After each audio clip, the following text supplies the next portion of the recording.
प्रहार में सबसे पहले बात करेंगे दिल्ली चुनाव की, क्योंकि दिल्ली में आज से 6 दिन बाद विधानसभा चुनाव होना है। अरविंद केजरीवाल ने हरियाणा पर जहरीला पानी भेजने का आरोप लगाकर चुनावी माहौल को इतना गर्म कर दिया है कि चुनाव के लिए वोटिंग होने के मात्र 5 दिन पहले सारे मुद्दे पीछे छूटते दिख रहे हैं। चर्चा सिर्फ 2 बातों की हो रही है, पहली यमुना सफाई का मुद्दा और दूसरा दिल्ली में पीने के पानी का मुद्दा।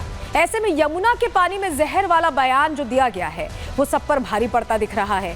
जहां चुनाव आयोग ने केजरीवाल से 5 सवाल पूछे हैं जिसका जवाब देने के लिए कल तक का समय भी दिया गया है, वहीं नायब सैनी ने भी केजरीवाल का चैलेंज एक्सेप्ट करते हुए यमुना का पानी पी लिया।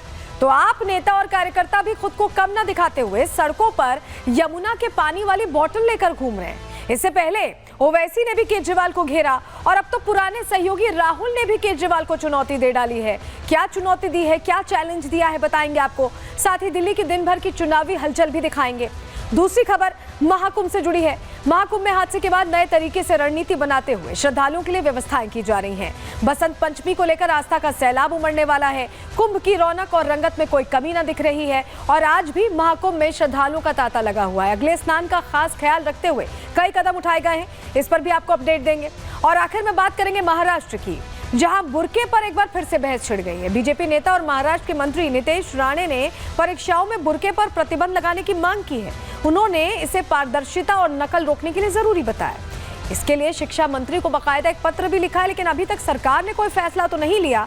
लेकिन बुर्के को लेकर छिड़ी इस चर्चा ने कैसे महाराष्ट्र में माहौल जरूर गर्म कर दिया है, दिखाएंगे आपको। लेकिन चलिए सबसे पहले बात दिल्ली की करने वाले हैं, क्योंकि दिल्ली में यमुना पर जो ये जहरीला दांव चलाया गया है, क्या ये चुनाव जीतने का रास्ता बनेगा इसके जरिए, इसी पहलू को आप समझने की कोशिश करेंगे।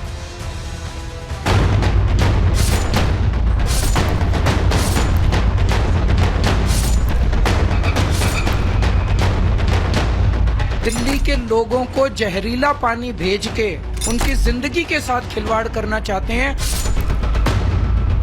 आप क्या कहने का प्रयास कर रहे हैं कि हरियाणा से कोई जान के जहर मिला पानी दिया जा रहा? क्या दिल्ली में और कोई नहीं रहता?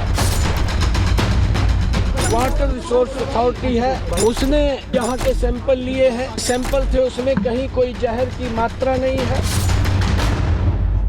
5 साल हो गए, आज तक केजरीवाल जी ने यमुना का पानी नहीं पिया है। हम केजरीवाल से पूछना चाह रहे हैं, तुम ये जहर पीकर बीमार पड़े या नहीं पड़े?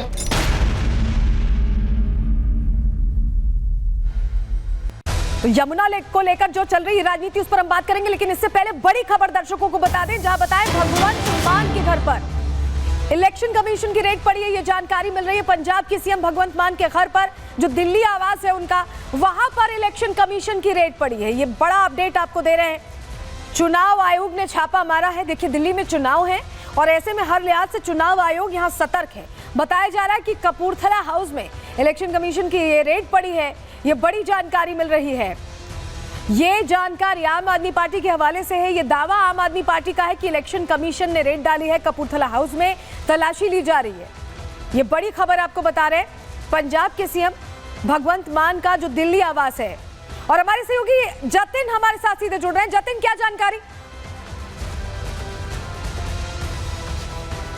इलेक्शन कमीशन की टीम इस समय कपूरथला हाउस में पहुंची है, जो कि भगवंत मान का दिल्ली स्थित आवास है। भगवंत मान पंजाब के मुख्यमंत्री है, दिल्ली में चुनाव प्रचार कर रहे हैं। इलेक्शन कमीशन की टीम उनके घर पर पहुंची है, संभवतः जांच की जाएगी। और आपको याद होगा कि कल जिस तरीके से पंजाब नंबर की गाड़ी से कुछ कैश भी बरामद हुआ था, उसको लीड लेकर भी इलेक्शन कमीशन की टीम कपूरथला हाउस में पहुंची है। हालांकि इलेक्शन कमीशन का ये राइट है कि चुनाव आचार संहिता जब भी लगती है तो वो किसी की भी तलाशी ले सकती है। और हमने लोकसभा चुनाव में देखा भी और दूसरे स्टेट्स के चुनाव में देखा भी, चाहे मुख्यमंत्री हो, गृह मंत्री हो या सेंट्रल मिनिस्टर हो, हर किसी की जो तलाशी है वो इलेक्शन कमीशन ले सकता है। इसको कानून के तहत प्रक्रिया के तौर पर इलेक्शन कमीशन देख रहा है। 5 सदस्यीय इलेक्शन कमीशन की जो टीम है वो लोकल ग्राउंड सपोर्ट के साथ दिल्ली पुलिस की टीम। बिल्कुल जतिन, आप जो बता रहे हैं कार भी मिली थी और ऐसे में इलेक्शन कमीशन को पूरा हक है जांच करने का। और ये दावा आम आदमी पार्टी कर रही है कि इलेक्शन कमीशन कपूरथला हाउस पहुंची है।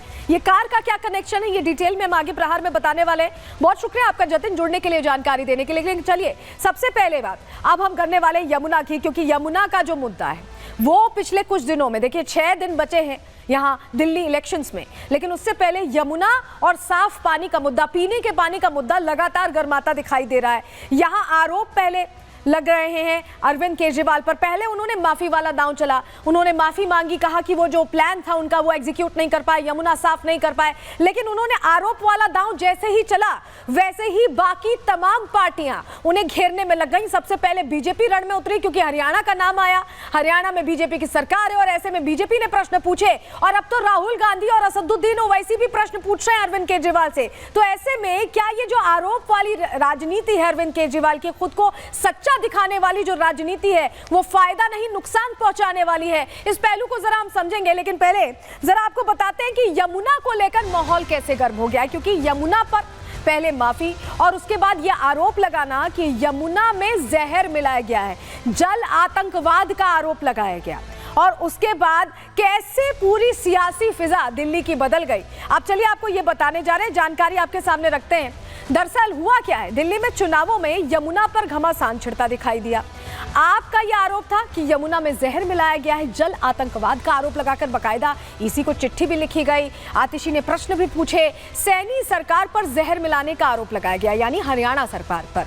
और ऐसे में आम आदमी पार्टी के आरोपों पर बीजेपी हमलावर हो गई, पलटवार करने लगी। केजरीवाल पर घटिया राजनीति करने का आरोप लगाया भारतीय जनता पार्टी ने। केजरीवाल पर राहुल ने भी सवाल उठा दिए, राहुल गांधी भी प्रश्न पूछने लगे। केजरीवाल को यमुना का पानी पीने की चुनौती, चैलेंज राहुल गांधी ने उनके पुराने सहयोगी ने, एक्स पार्टनर ने दे दिया। ओवैसी ने भी केजरीवाल पर हमला बोला, उन्होंने भी मौका नहीं चूका क्योंकि वो भी इस बार चुनावी रण में है। केजरीवाल कब तक रोना रोएंगे, ये सवाल ओवैसी ने पूछ लिया। वहीं इलेक्शन कमीशन ने केजरीवाल को नोटिस भेजा है। नोटिस किस बात को लेकर भेजा है? जो जहर वाली पूरी कहानी कही गई है, इस पर इलेक्शन कमीशन ने डिटेल जवाब मांगा है। 5 सवाल भी किए हैं। क्या 5 सवाल किए हम आगे आपको बताएंगे, लेकिन यमुना को लेकर बयानों से जो दिल्ली की सियासी फिजा है वो बहुत ज्यादा गंभीर और कहीं ना कहीं आरोपों और प्रत्यारोपों में फंसी दिखाई दे रही है। केजरीवाल इसको लेकर क्या कह रहे हैं, कैसे बचाव कर रहे हैं, कैसे नया दांव चल रहे हैं, पहले अरविंद केजरीवाल को सुनिए। दिल्ली के लोगों को जहरीला पानी भेज के उनकी हेल्थ के साथ, उनकी सेहत के साथ खिलवाड़ करना चाहते हैं, उनकी जिंदगी के साथ खिलवाड़ करना चाहते हैं। हाई अमोनिया का पानी जो है वो छोटे छोटे बच्चों के लिए इरिवर्सिबल डैमेजेस कर सकता है, और आप हमें धमकी दे रहे हैं कुछ करने की बजाय कि हम केजरीवाल को जेल में डाल देंगे। डाल दो जेल में, मेरे को अभी अभी जेल से होके आ रहा हूं, केस कर देंगे, कर दो केस मेरे ऊपर। लेकिन मैं जब तक जिंदा हूं, हम अपने दिल्ली के लोगों को जहरीला पानी नहीं पिलाएंगे। मैं दिल्ली के लोगों के साथ खड़ा हूं। दिल्ली के लोगों के साथ खड़े होने की बात करने वाले अरविंद केजरीवाल ने इससे बचने के लिए नया दांव कैसे चला, अब ये समझिए। यमुना पर जहर को लेकर आम आदमी पार्टी का नया दांव सामने आया। बीजेपी मुख्यालय आम आदमी पार्टी के नेता पहुंच गए और यमुना का पानी बॉटल्स में भरकर लेके गए और अमित शाह और यहां सचदेवा को, वीरेंद्र सचदेवा को उन्होंने सीधी सीधी चुनौती दे डाली। आपने यमुना का पानी पीने की चुनौती उन्हें भी दे दी, जो नायब सिंह सैनी को दी थी वही उन्हें भी दे दी। आप नेताओं को दिल्ली पुलिस ने ऐसे में रोक दिया, वो वहां तक नहीं पहुंच पाए। बीजेपी दफ्तर के बाहर ही आम आदमी पार्टी के कार्यकर्ताओं, नेताओं को ऐसे में रोका गया और इसको लेकर हो हंगामा दफ्तर के बाहर होता दिखाई दिया। तो ये नई रणनीति के तहत भारतीय जनता पार्टी ने क्योंकि प्रश्न पूछे तो ऐसे में घेरने की कोशिश की गई।